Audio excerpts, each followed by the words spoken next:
Bonjour chers amis Scorpions et bienvenue pour votre vidéo des énergies de la rentrée 2019. Alors j'espère que vous allez bien, j'espère que vous avez passé un bon été, un bel été. Vous êtes partis en vacances et si ce n'est pas le cas, j'espère que vous avez pu profiter au boulot de ce calme, de ce ralentissement qui a probablement généré l'été. L'été pour vous, voilà. Bon alors, j'aime à le répéter, mais j'ai appelé ça les énergies de la rentrée. Ce sont effectivement les énergies de septembre. Hein. C'est une guidance pour le mois de septembre, mais effectivement, il se trouve que qu'on soit concerné directement ou pas par la rentrée, on l'est quand même par les énergies. C'est-à-dire que même si vous n'êtes pas parti en vacances, il y a quand même, vous allez quand même être touché par cette énergie de reprise du mois de septembre, parce que c'est le cas de la majorité des gens. Donc du coup, l'effet de groupe, on va dire, l'énergie de l'effet de groupe va vous aider à vous remettre en route, vous aussi, tout doucement, mais voilà. Enfin bref, on va voir ça avec les cartes, on va voir ce que les cartes nous disent. J'ai tiré 4 cartes du tarot Wheel of the Year, et puis j'ai tiré 3 cartes, conseil de la sagesse de l'oracle. Voilà, on va regarder ça ensemble. Alors, qu'est-ce que nous dit le tarot?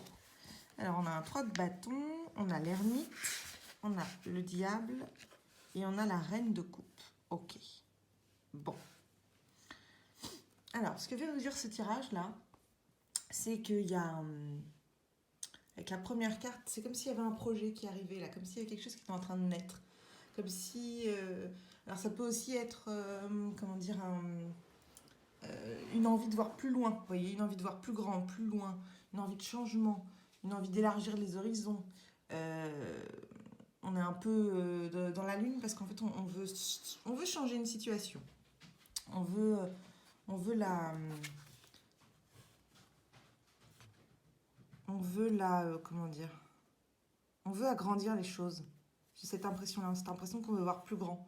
Cette impression peut-être que, je sais pas moi, peut-être que vous avez une situation où vous voulez un boulot avec plus de responsabilités, peut-être que vous voulez changer de ville, enfin bref, voilà, il y a une idée là, il y a une idée de vouloir se développer, de vouloir grandir, parce qu'il y a presque une envie de se dire que c'est trop petit maintenant.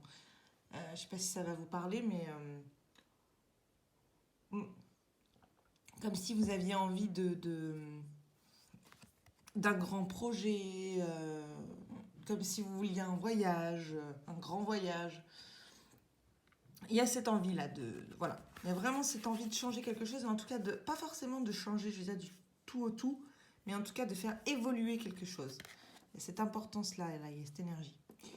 Et du coup, ça devient très logique, puisqu'on a l'ermite. Et l'ermite, c'est vraiment la carte, dans les arcanes majeures, c'est vraiment la carte qui dit qui indique le repli sur soi, mais plutôt l'introspection. Voilà, revenir en soi, passer du temps pour soi, s'écouter.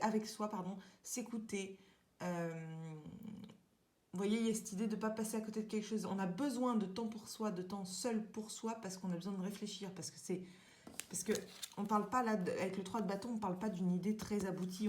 Pardon, je regardais pas mon écran. On parle pas d'une idée très aboutie, on parle de quelque chose qui a encore besoin de maturer. Et souvent, pour maturer une idée, on fait appel à l'ermite, c'est-à-dire au repli. Enfin, ça dépend des personnalités, mais là, en l'occurrence, c'est ce dont on parle. Et là, on vous dit, avec l'ermite, que pour aboutir à ce projet, il va falloir passer par cette introspection. Parce que les réponses, vous les avez en vous, mais ça a besoin, là encore, en interne, d'être travaillé. Ça a d'autant plus besoin d'être travaillé, et là, on peut le voir sur la carte, qu'il y a quelque chose qui... Je crois qu'il y a quelque chose qui a besoin d'être lâché, là, dans votre vie. Si vous êtes concerné, là, par les deux cartes, les deux premières cartes, je pense qu'il y a quelque chose à lâcher. Je pense qu'il y a un truc qui... Il y a... comment dire, ça peut soit être un lien un peu toxique, alors j'aime pas le terme, mais ça peut soit être une relation là momentanément qui vous empêche de réfléchir, qui vous empêche d'avancer, soit une situation qui vous retient, voilà, parce qu'il y a encore quelque chose qui vous retient. Et je pense, quand on voit la reine de coupe, je pense que ce qui vous retient, ça pourrait être la peur. Je vous explique pourquoi, c'est parce que la carte d'après, c'est la reine de coupe. Et la reine de coupe, c'est vraiment celle qui est connectée à ses émotions. C'est quelqu'un qui est sensible, qui a de l'intuition, qui a une capacité à juger ce qui est juste pour elle, qui est connectée à ses émotions vraiment et qui est capable de créer l'harmonie. C'est vraiment une... c'est vraiment une... on est presque au bout des figures de coupe, donc on est presque au bout de la coupe, c'est vraiment les émotions, la stabilité émotionnelle, et on y est presque, puisque c'est la reine et que la carte d'après c'est le roi, qui installe la vraie stabilité, mais la reine, elle est déjà là. Elle est déjà là-dedans. Et je pense que ce que veut vous dire le tarot là, c'est que peut-être vous avez peur justement de ces émotions que vous ressentez. Alors soit vous êtes déjà connecté à vos émotions et elles vous font peur, parce que vous ne savez pas où vous allez. Donc du coup, votre projet a besoin de temps. Là, du coup, on le reprend dans l'autre sens. Du coup, votre projet a besoin de temps d'introspection parce qu'il est là, mais il a besoin d'être encore réfléchi. Alors, ça ne veut pas dire que c'est une mauvaise idée, ça veut dire que c'est un... Il est en... Comment dire, il est en préparation. Voilà. Soit les cartes vous demandent de vous connecter justement à vos émotions parce qu'il y a quelque chose qui encore vous retient là. Alors souvent on pense que souvent d'ailleurs très très souvent dans les tirages, pour moi le diable c'est la passion et c'est le cas aussi. Mais là j'ai quand même cette impression que c'est plutôt l'aspect quelque chose qui vous retient, quelque chose qui n'est plus bon pour vous et qui vous retient. Qui soit vous empêche de vous connecter à vos émotions, soit justement vous avez entendu vos émotions et vous avez peur et vous vous retenez. Je pense que c'est la première option. Hein. Je pense quand même qu'à mon avis, vous avez besoin de suivre vos émotions, vous avez besoin de les écouter, vous avez besoin justement de reprendre un temps pour vous, parce que vous avez besoin de reprendre un temps pour vous, parce que vous avez besoin de vous écouter. Pour faire maturer ce projet-là, il va falloir vous écouter.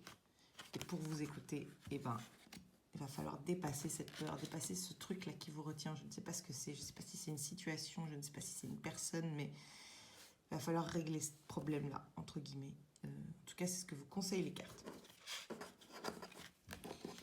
Alors, en parlant de conseils, on a obtenu pour vous confiance. On a obtenu l'échange de cadeaux. C'est une super jolie carte qui est arrivée à l'envers, mais ne vous inquiétez pas, ça veut dire qu'il y a un conseil en plus. Et puis un vent de changement. Alors on va commencer par la carte confiance. La carte confiance, elle vient vous dire, comment dire, que tout va bien se passer quoi qu'il arrive.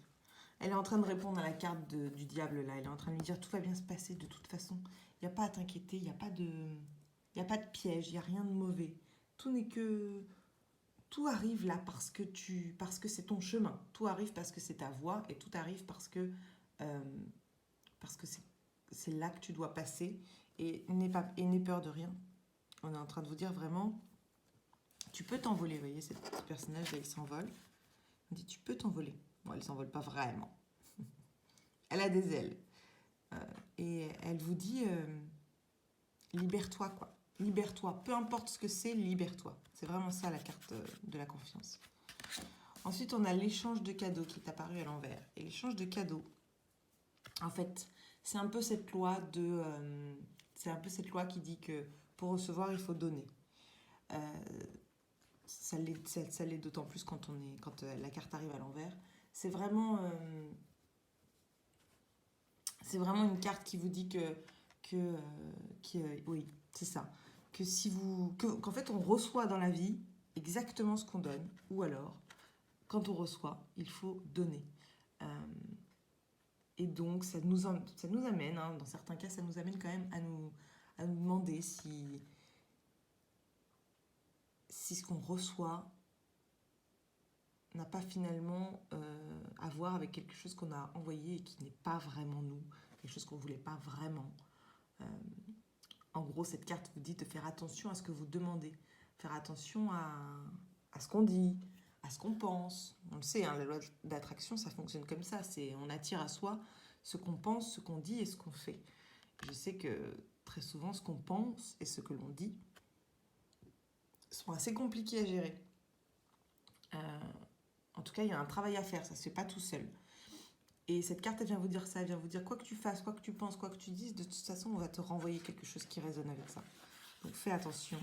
Si tu considères qu'aujourd'hui, il y a des choses dans ta vie qui ne sont pas pour toi, change ta façon de penser et de vibrer avec la planète, entre guillemets. Non, c'est vraiment ça, en fait. Et puis, on a un vent de changement. Et un vent de changement, là, on voit clairement le zèbre, il n'y a plus le temps, là. Je sais pas ce que c'est. Je sais pas ce que c'est à l'intérieur. On dirait une femme, mais je ne sais pas. En gros, là, on est en train de vous dire, il y a des choses qui changent dans ta vie. Peut-être que ça ne te plaît pas vraiment. Mais c'est exactement pour ton bien. Et c'est ce que tu as demandé, en fait. Je le dis souvent, je ne sais pas si ça vous est déjà arrivé, mais là, c'est vraiment ça. En fait, ce qui se passe très souvent, c'est que parfois, je fais une demande, je voudrais que telle ou telle chose s'arrange dans ma vie. Parce que souvent, c'est des sujets assez lourds, assez longs. Et je demande de m'en libérer. Et en fait, une fois que je me libère de ce truc-là, il y a plein d'autres trucs qui s'en vont. Et j'avais pas demandé à ce que tous ces trucs s'en aillent. Mais en fait, une fois que le travail est fait, je me rends compte que ces choses-là, les personnes, les autres situations, celles que j'avais pas prévues, elles étaient réellement en rapport avec le problème que j'ai demandé de régler, avec le blocage que j'ai demandé de régler. Et du coup, j'ai demandé ça. C'était ma demande de me débarrasser, entre guillemets, de me libérer de ce truc un peu lourd en ce moment, de ce blocage, de ce truc qui m'empêchait d'avancer. J'avais pas demandé les autres, mais j'avais demandé le principal. Et il se trouve que ça m'a vraiment déstabilisée, puisque toutes les autres choses, j'avais pas prévu. J'avais vraiment pas prévu de m'en libérer. Et en fait, la leçon, elle est là, elle est que parfois on demande à se libérer de quelque chose et on ne sait pas ce que ça va engendrer. Mais la seule chose ce dont on peut vraiment être sûr, c'est que si on demande à se libérer, c'est toujours une bonne idée. Et surtout que tout ce qui s'en va après une demande de libération devait partir. Ou on peut le voir autrement. Soit ça devait partir, soit ça devait nous bloquer dans notre vie et nous empêcher de faire ce qu'on voulait. Vous pouvez le prendre, peu importe comment vous le prenez, mais il y a ça. Si aujourd'hui il y en a parmi vous qui n'aiment pas là, cette idée de changement, il y a un truc qui ne vous va pas, parce que vous aimez bien la stabilité, et là il y a des trucs qui sont obligés de changer, il y a des trucs qui sont obligés d'être remis en cause. Si c'est votre cas, si ça vous dérange, si c'est quelque chose qui est désagréable, je comprends. Prenez du temps pour vous, justement, servez-vous de l'ermite pour prendre du temps pour vous. Il est là pour ça, l'ermite. Prendre du temps pour soi et acceptez-le, parce que de toute façon, il y a des choses aujourd'hui dans votre vie qui vous bloquent pour la suite. Et je suis persuadée que si vous aviez à choisir, vous préféreriez ne pas être bloqué. Donc laissez faire les choses. Voilà. J'espère que cette vidéo vous a plu, j'espère qu'elle a pu répondre à vos questions et qu'elle a pu vous aiguiller sur les énergies du mois de septembre, de la rentrée, etc. Si vous avez des questions ou que vous avez des suggestions, je vous invite à me les mettre en commentaire et à liker la vidéo si celle-ci vous a plu, à vous abonner à la chaîne pour voir les vidéos suivantes. Il me reste à vous souhaiter une très très belle journée et un très bon début de septembre. Au revoir!